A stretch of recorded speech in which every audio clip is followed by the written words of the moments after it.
Welcome to The Cool Down, a Bailiwick Express podcast where we meet the people making the sports headlines. St Jacques Vikings secure promotion to Counties One Hampshire on the weekend in some style. I'm Nick Mann, and today I'm joined by their marketing and commercial director, front row forward James Mroch, to digest their season and the challenges that lie ahead. James, thanks for coming in. Obviously, you're coming in on the back of the news that Vikings have been promoted this season. How does that feel? Oh yeah, it's brilliant, to be honest. That was our goal for us at the start of the year. Having been promoted to Counties 2 was to secure promotion. Winning it would have been great, but definitely our goal was to get promotion. And so to have achieved that is brilliant. And I know that, everyone's worked very, very hard for that to be the case. So really chuffed.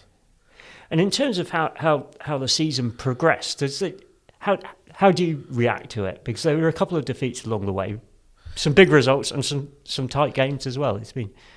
Yeah, I think the season started very well and is ending well. Obviously, it seems we're a team that plays well in the dry, but there hasn't been that much of that this season.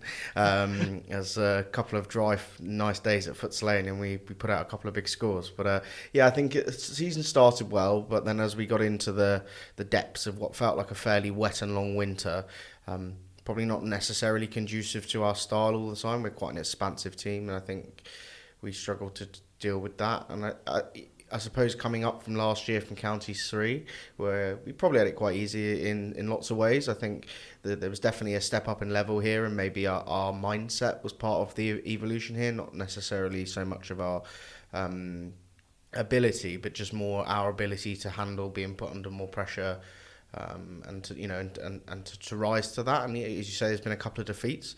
One of those was from Sandown and Shanklin away, which was hard to take, and I think that was a pretty poor performance from us that day. Just didn't quite come together in any way, shape or form. And similarly with the second defeat to US Portsmouth, that again felt like one that got away, but so you learn from that as well. I think it's important. So I think overall the season's been good, and we've since Christmas really started to turn of the year, but it's been a lot better in the most part. Really chuffed. And in terms of the club as well, it's a bit of a journey, isn't it? You've been entered the league 2 seasons ago. Yeah, so we re-entered the leagues, the RFU main English league structure last 2 seasons ago, when they relaxed the requirements. So until then, no second teams were allowed in the main leagues anywhere in the country, and we are officially going to rate as second team.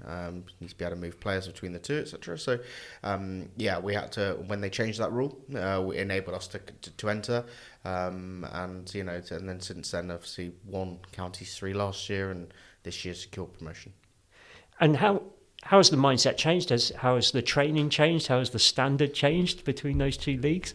I think there's definitely a difference in standard between at Counties 2, as you'd expect, at level 8 compared to last year. The players are a little bit bigger, a little bit more physical, and defensively they're stronger. I think that's the key thing, is that we didn't quite manage to necessarily crack that at all times, and I think it's that's the difference that we found from there. Coming in when we joined the league, the main leagues coming out of what we call merit leagues.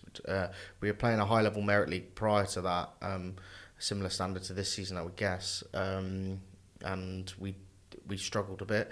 So I think being able to come into the leagues as having that season where we were dominant and grew in confidence, but also that really enabled us to develop lots of players. And now we brought in 4 or 5 younger players last year, and they now form very much part of the bedrock of our squad, and that's a big part of what our role is on the island in rugby, is to develop these young players.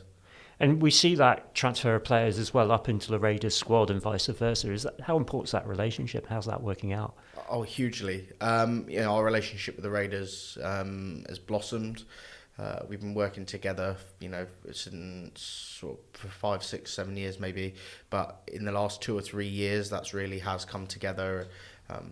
And the standard for us going up the leagues is beneficial for rugby in the island. With the Raiders as well, because if we can be playing a better standard of rugby, we can, helping to develop players, and for there as well when they've got players who might need game time or just not selected that week, and to keep them playing the highest level we can play is obviously beneficial for rugby in the island. But that partnership is brilliant, and as the weekend showed, where we did the One United Club Day and we switched our kits around, and they wear the black and yellow as their away kit, and we now wear green and white, and to wear that at home was a real show of solidarity, and it was a great day down at the club. Big crowd down for the Raiders game, and a pretty good crowd down for us as well for an early kickoff, so it was appreciated. But I think overall the relationship is very strong now. How would you like to see the game develop now? Obviously stepping up a league again. I think definitely it's for us to be competitive at level 7 at Counties 1. We feel that's for now the right level for us. That's in the Hampshire region, which is the county we're a part of. There's only, outside of this league, there's only four or five teams that then sit higher in the entire county ultimately. So taking out Guernsey, Jersey, and one or two more that sit in those levels, we're right up there with the best teams. And Hampshire's quite a strong county for rugby. So I think for us it's going to be a challenge. That's the teams that have gone up this year have struggled, and most part. So we know it's going to be, but you get the best out of people when you're tested. We've definitely grown this season because we've been tested more. A couple of defeats, had to learn how to respond to a bit of adversity, but through hard work we managed to get there. So I think ultimately next season for us that's going to be a big thing, is just building.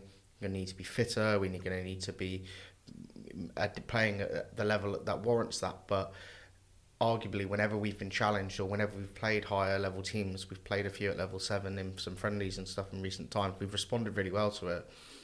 Whenever we played Jersey in the Falaise Cup last year, that was the standard of that game was level 7 or above probably, and we were in that game right towards the end. So we know that we can compete in any at that level, and we get the best out of us.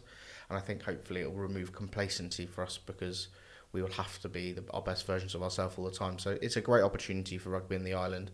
The next challenge it poses is that we now need to start being able to bring in more development team games as well, because we've got a great pool of younger players. And some of those will automatically, are ready for that level, and some are not. And a large part of our role is to develop those players as well. So we're working with the Raiders and to try and work out how we can, being able to develop that, because as the Vikings have risen now, that's a brilliant place to be, but it creates another dilemma for us to solve. And as we know, playing sport in Channel Islands, off island, certainly is not a cheap, it's a cheap affair. But that's a challenge we're excited to try and pose, and we'll be working on that in the next few months to see what that looks like for next season as well. And I guess for the fans as well, it's another, watching higher level rugby is always more attractive. So is hoping to get more of a crowd down to watch you guys. 100%. We've got a brilliant supporter base that's been growing. I think we've got a lot of supporters that support both us and the Raiders, and there's some people that primarily align themselves more towards us. Historically, and I think more recently, we've collected quite a few new supporters. We try to play quite an attractive brand of rugby, similar to the Raiders. To be fair, we're quite similar in our structure in that regard. So it can be quite exciting to watch, but I think as well a lot of people, family and friends come along, and then we've got people's players or ex-players' aunties that are big supporters and stuff who've just managed to that kind of thing. You just pick them up, and it's a very welcoming environment. It's very real. It's very people are very happy, and we very much appreciate the support we get. And as I say, numbers are growing. The weather doesn't help us in the winter months when we're when you're playing in the rain, but in time, hopefully, where we've got good weather and when we have shelter of Foots Lane on the main stand, we're getting really good numbers, and that's brilliant to see. And we just want to keep building on that, because it's good for rugby in the island, and it's good for the club as well. So we're really chuffed with the level of support we're getting, and hopefully that'll continue to grow. And you mentioned there about the Falaise Cup. That's obviously around the corner. What are your hopes and expectations in that? Win it. That's a massive game. As I say, last year it was we were in the game for most of it, and it just kind of ran away from us a little bit, and we just couldn't quite reel them in. But it was a hell of a game. It went both ways, and we know Jersey will be strong, and they always find an extra level when it comes to playing Guernsey.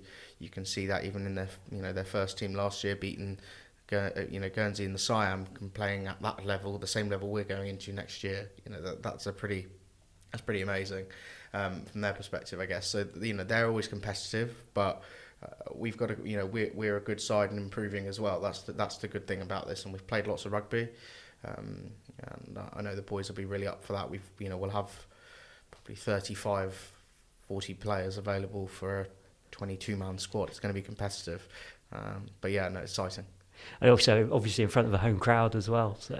Oh yeah, it's been we haven't had a home Siam, and a Falaise Cup hasn't been played in Guernsey since 2019, and then obviously COVID cancelled it, and then thereafter with the previous restrictions around the Jersey Reds, and Jersey didn't have a second team, but obviously credit to them now, following the demise of the Reds, and even pre that they are rebuilding that, and I think that's great to see for rugby in Jersey as well.